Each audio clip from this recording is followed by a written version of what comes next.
बिस्मिल्लाहिर्रहमानिर्रहीम। अस्सलाम वालेकुम दोस्तों, आज के अलीफ न्यूज नामे में आप जान सकेंगे सऊदी वली अहद ने अपने दुश्मनों को खबरदार करते हुए बड़ा पैगाम दे दिया।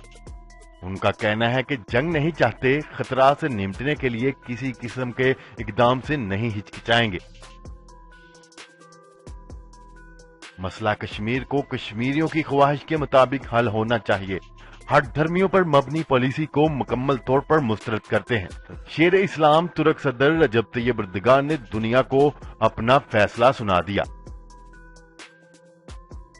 ईरान ने खलीज ओमान में 2 तेल बरदार बहरी जहाजों पर होने वाले हमलों के बारे में अमेरिकी दावे को मुकम्मल तौर पर मुस्तरद कर दिया। इसराइली लड़ाका तैयारों का गजा पर एक बार फिर बड़ा हमला, हमास के ठिकानों को निशाना बनाया गया। चीनी सदर शी जिनपिंग ने कहा है कि उनका मुल्क ईरान के साथ ताल्लुकात को मुस्तहकम रखेगा। वजीर आजम इमरान खान और रूसी सदर के दरमियान अहम मुलाकात, बड़े फैसले। पाकिस्तान का रूस से जंगी तैयारे, हेलीकॉप्टर्स और दीगर साजो सामान खरीदने का ऐलान। पाकिस्तानी JF-17 थंडर फ्रांस की फजाओं में जोहर दिखाने के लिए मुकम्मल तैयार। पाक फजाइया के शहीन पेरिस पहुंच गए, जहां एयर शो के लिए मशकों का आगाज कर दिया गया। पाक फजाइया का बड़ा ऐलान, पाक फजाइया का जंगी तैयारे JF-17 थंडर ब्लॉक 3 की तैयारियां रवासाज शुरू करने का बड़ा ऐलान। ये थी हमारी आज की हेडलाइंस। अब बढ़ते हैं आज के सवाल की तरफ। तो दोस्तों, बिलावल भुट्टो जरदारी और मरियम नवाज के दरमियान आज होने वाली मुलाकात, आप इस मुलाकात को क्या नाम देंगे? हमारे पूछने का मकसद ये है कि इनकी मुलाकात के पीछे अपने मफादात हैं या फिर ये मुलाकात मुल्की मफादात के पेश नजर हो रही है। तो दोस्तों, पाकिस्तानी होने का सबूत देते हुए अपनी राय का इजहार कमेंट सेक्शन में लाजमी कीजिएगा। तो दोस्तों, कल के पूछे गए सवाल के रिजल्ट वीडियो के आखिर में, तो हमारी वीडियो आखिर तक जरूर देखिएगा। अस्सलाम वालेकुम नाजरीन, आपके अपने चैनल अलीफ न्यूज में खुशामदीद कहेंगे और मैं हूं आपके साथ माजिद अली। दुनिया भर की खबरों से बाखबर रहने के लिए हमारे चैनल अलीफ न्यूज को सब्सक्राइब कर लें और खबर अच्छी लगे तो लाइक और कमेंट जरूर कीजिएगा। अब बढ़ते हैं खबरों की तफसीलात की तरफ। सऊदी अरब के वली अहद शहजादा मोहम्मद बिन सलमान का कहना है कि हम खित्ते में कोई जंग नहीं चाहते, लेकिन अपनी खुद मुख्तियारी सालमियत और मफादात को लाहे खतरा से निपटने में किसी किस्म के पसो पेश का मुजाहिरा नहीं करेंगे। न्यूज रिपोर्ट के मुताबिक शहजादा मोहम्मद बिन सलमान का कहना था कि ऑयल टैंकर्स पर हमलों में ईरान मुलव्वस है। ईरान ने ये इक़दाम इस वक्त उठाया जब जापान के वजीर आजम तेहरान के दौरे पर थे और खित्ते में कशीदगी के खात्मे की कोशिश कर रहे थे, लेकिन ईरान ने इसका भी कोई ख्याल नहीं किया। ईरान ने जब ऑयल टैंकर्स पर हमला किया, इनमें से एक टैंकर जापान का था।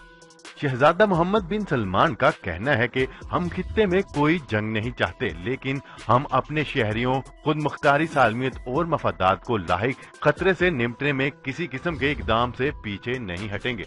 वाज़ेह रहे कि 13 जून को खलीज ओमान में 2 टैंकर्स पर हमला किया गया था, जिसकी जिम्मेदारी ताहाल किसी ने कबूल नहीं की। खबर के अगले और अहम हिस्से में बात करते हैं। तुर्क सदर रजब तैयब एर्दोगान का कहना है कि मसला कश्मीर को कश्मीरियों की ख्वाहिश के मुताबिक हल होना चाहिए। हट धर्मियों पर मबनी पॉलिसियों को मुस्तरद करते हैं। न्यूज रिपोर्ट के मुताबिक तुर्क सदर रजब तैयब एर्दोगान का कहना है कि मसला कश्मीर को अक़वाम मुत्तहिदा की करारदादों के मुताबिक हल होना चाहिए। मसला कश्मीर को कश्मीरियों की ख्वाहिश के मुताबिक हल होना चाहिए। उन्होंने कहा कि मसला कश्मीर पाकिस्तान और भारत के दरमियान दरीना तनाज़ा है। मसला दोनों ममालिक के दरमियान मुज़ाकरात के बाद हल हो सकता है। हट धर्मी पर मबनी पॉलिसियों को मुस्तरद करते हैं। तुर्क सदर ने कहा कि मकबूजा बैतुल मक़दस फलस्तीनियों का दिल है और हमारे दिल फलस्तीनियों के लिए धड़कते हैं। खबर के अगले हिस्से में बात करते हैं। ईरान ने कहा है कि वो खलीज ओमान में 2 तेल के टैंकरों पर होने वाले हमलों के बारे में अमेरिकी दावे को मुकम्मल तौर पर मुस्तरद करते हैं। जुमे को अक़वाम मुत्तहिदा में ईरानी नुमाइंदे की जानिब से जारी बयान में कहा गया है कि ईरान 13 जून के होने वाले टैंकर हमलों से मुतल्लिक अमेरिका के बेबुनियाद दावों को मुकम्मल तौर पर मुस्तरद करते हैं और सख्त अल्फाज में इसकी मजम्मत करते हैं। امریکی وزیر خارجہ مائک پومپیو نے خلیج عمان میں تیل کے ٹینکر پر ہونے والے بلا اشتعال حملوں کا الزام ایران پر عائد کیا ہے۔ انہوں نے کہا ہے کہ ایران نے یہ اندازہ حملوں میں استعمال ہونے والے ہتھیاروں کی قسم سے متعلق انٹیلیجنس معلومات کی بنیاد پر لگایا ہے۔ اس سے قبل ایران کے ایک سینئر اہلکار نے بتایا کہ جمعرات کی صبح ہونے والے دھماکوں سے ایران کا کوئی تعلق نہیں ہے۔ خبر کے اگلے حصے میں بات کرتے ہیں۔ اسرائیل کے لڑاکا ہتھیاروں نے دوبارہ غزہ میں حماس کے متعدد ٹھکانوں کو نشانہ بنایا ہے۔ حملے میں کسی کے زخمی ہونے کی اطلاعات نہیں آئیں۔ اسرائیلی لڑاکا ہتھیاروں نے غزہ میں حماس کے ٹھکانوں کو نشانہ بنایا۔ حملے میں حماس کے بحری بیس پر بھی بم گرائے گئے۔ حماس کے مطابق جنوبی غزہ کے علاقے خان یونس میں 3 حملوں میں بحری بیس کو نقصان پہنچایا گیا۔ مقبوضہ علاقے میں آتشی غباروں کی وجہ سے 7 مقامات پر آگ لگ گئی۔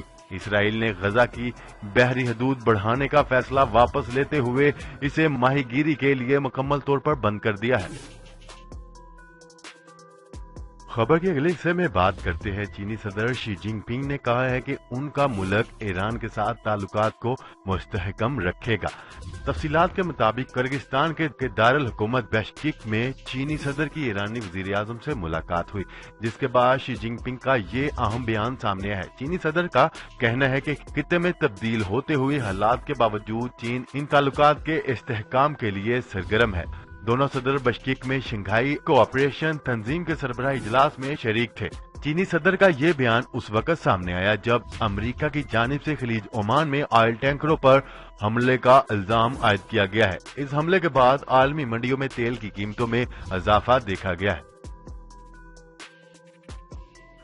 خبر کے اگلے حصے میں بات کرتے ہیں۔ پاکستان نے روس کے ساتھ 9 ارب ڈالر کا دفاعی معاہدہ کرنے کا فیصلہ کیا ہے۔ معاہدے کے تحت پاکستان روس سے جنگی طیارے، helicopters, air defence missile system, tank اور جنگی بحری جہاز خریدے گا۔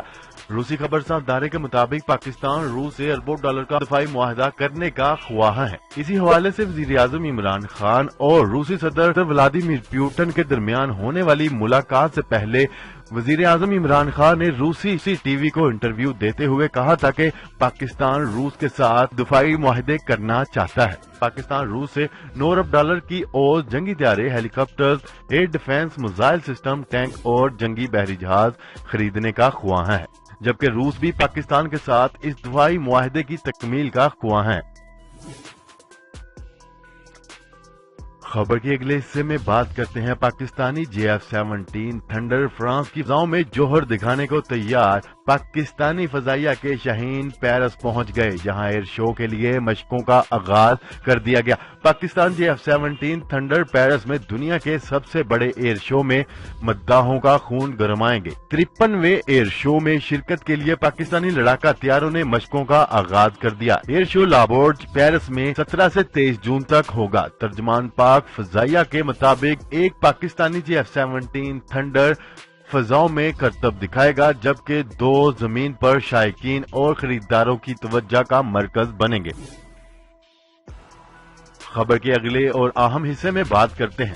پاکستان نے دشمن پر ہیبت طاری کرنے والے جنگی طیارے JF-17 تھنڈر بلاک 3 کی تیاری رواں سال شروع کرنے کا اعلان کر دیا ہے۔ پاک فضائیہ کے سربراہ ایئر مارشل مجاہد انور کا کہنا ہے کہ جدید ترین ریڈار سے لیس یہ طیارے مارچ 2020 تک آپریشنل ہو جائیں گے۔ پاک فضائیہ نے JF-17 تھنڈر بلاک 3 کی تیاریاں شروع کرنے کا اعلان کر دیا ہے۔ غیر ملکی خبرساز ادارے کو انٹرویو دیتے ہوئے پاک فضائیہ کے ایئر مارشل مجاہد انور نے بتایا کہ JF-17 بلاک 3 کی تیاری اسی سال شروع ہو جائے گی۔ جدید ترین ریڈار بنانے والی 2 چینی کمپنیوں میں سے ایک کا انتخاب کر لیا جائے گا۔ جدید ترین آلات اور ریڈار سے لیس یہ لڑاکا طیارے عالمی منڈیوں میں موجود 4تھی جنریشن کے جنگی طیاروں کا ہم پلہ اور پاکستان ایروناٹیکل کمپلیکس کامرا کا شہکار ہوگا۔ جی تو دوستو، یہ تھا ہمارا آج کا خبرنامہ۔ अब बढ़ते हैं कल के पूछे गए सवाल के रिजल्ट की तरफ। तो दोस्तों, कल हमने आपसे सवाल पूछा था कि वजीर आजम इमरान खान की रूसी और चीन के सदर से मुलाकात, क्या चीन और रूस और पाकिस्तान को अमेरिका के खिलाफ एक अलग ब्लॉक बनाना चाहिए? तो इस हवाले से बड़ी तादाद में लोगों ने हिस्सा लिया और 98% लोगों का कहना था कि जी हां, पाकिस्तान, चीन और रूस को मिलकर अमेरिका के खिलाफ बड़ा ब्लॉक बनाना चाहिए। और इस हवाले से सिर्फ 1% लोगों का कहना था कि जी नहीं। जी तो दोस्तों, आज के लिए इतना ही। मजीद खबरें लेकर बहुत जल्द आपकी खिदमत में हाजिर होंगे।